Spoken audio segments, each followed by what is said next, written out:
Here are my tips to help de-escalate a situation with a student or anyone for that matter. Number one, you're not going to expect this, but I'm telling you right now, this was a game changer for me. And it really took me about 2 years to get it. But meet students where they are at. Let me give you an example. So my example of meeting kids where they're at is kind of cliche, but I'm telling you, once you start using this, and you can even use this with your children too, because looking back, if I'd had this information or tip for myself when my children were growing up, I think I would have avoided a lot of disagreements and back and forth with them. So I had a student who came in 6th grade, bright, intelligent, just a ball of fire. She was funny, she was so smart, she could do anything like that. But on the opposite end of the spectrum, she was mean, she was nasty, and she was very stubborn with kids that didn't see eye to eye with her, okay? And what ended up happening was it was causing this big old kerfuffle, because what she would do is she would film videos and take pictures of other students and upload them to Instagram.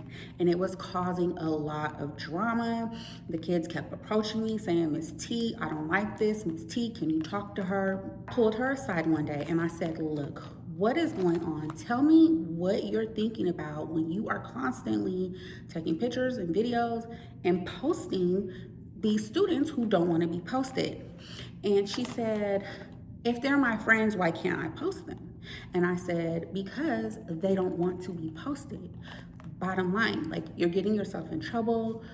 Stop, sis." And she said, "But Miss T, when I go to my grandma's or when I go to my cousins, we take pictures all the time. And my nana posts them and my auntie posts them.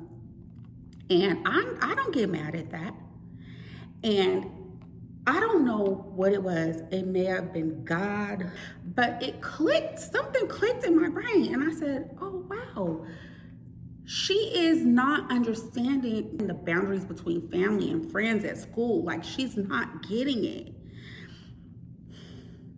And I don't know what it was, but like, it occurred to me that she was never going to understand it the way we needed her to understand it in that moment, in that time. But we are grown, we are adults, we have experienced so many different things.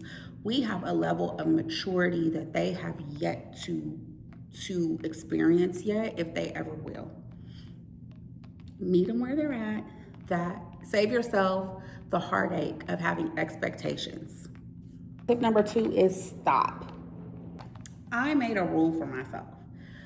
The rule is, the minute I start to feel different in this exchange, I stop. What does that mean?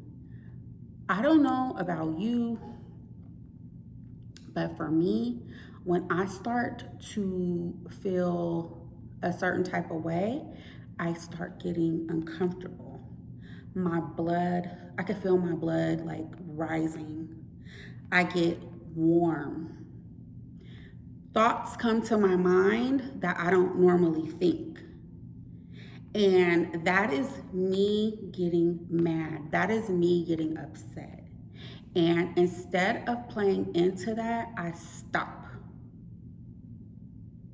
I literally stop. If I can remove myself from the situation, I will, but 9 times out of 10, you're not gonna be able to do that as a para, because either, you're supervising kids or you're in a situation where you can't remove yourself, but you can choose to remove yourself verbally. You can choose to remove yourself mentally from that situation. And you can literally say, let me have a minute. That's how I deal with that. De-escalate. So here's an example of de-escalating. I know that it would have helped me to hear other people say it or like give examples in order for me to really be able to apply it and realize and be aware. So let's say you're working with a student and they're just like straight up like, I'm not gonna do it. No. So I used to be like, well, why are you not gonna do it? Yeah, you gonna do it. And that just made them feel challenged, made them, and then they like go into protection mode. They feel like they have to defend themselves or, protect themselves. So boom, now you got a kid who's upset, he's cussing, he's whatever. So that's that scenario, right? Here is the scenario that helped me get it and be able to apply it. Nah, I'm good. I'm not going to do it. Okay, no problem. I'll check back with you in 10 seconds. He got what he wanted. I set an expectation. I let him know I was coming back in 10 seconds. And boom. Okay, let's role play. I said 10 seconds, but I'm going to give him like a minute because I'm busy doing other things, right? Hey, buddy, you ready to give it another try? Man, Miss T, man, this is stupid. I know it's stupid, but it has to be done. Nah, I ain't ready yet. Okay, when are you going to be ready? Tomorrow. Well, tomorrow's really not an option. I kind of need this done today. What can I do to help you get it done? Ooh, I'm so frustrated. All right, fuck it, let's do it. Me, yay! And it should have been number one because especially if you're working in middle school or high school, it makes a big difference. You have to build relationships with certain children.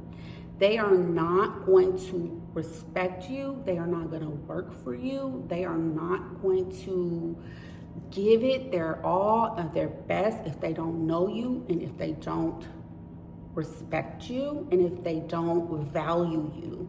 And the only way to get someone, especially a child, to care about those three things or to care about you is to get to know them and build a relationship. I am 100% committed to building relationships with these kids because it is how I get shit done.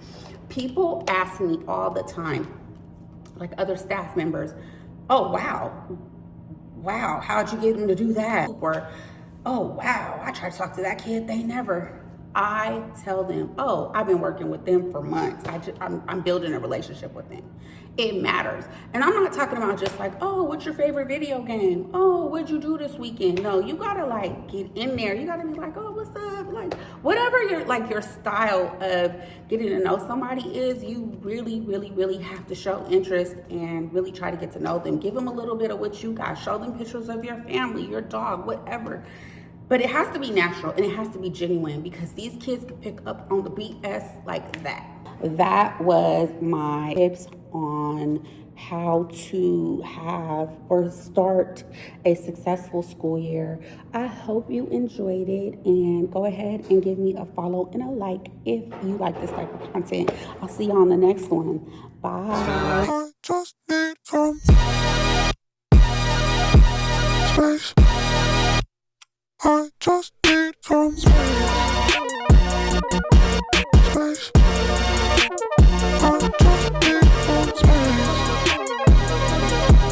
space. I just need some space.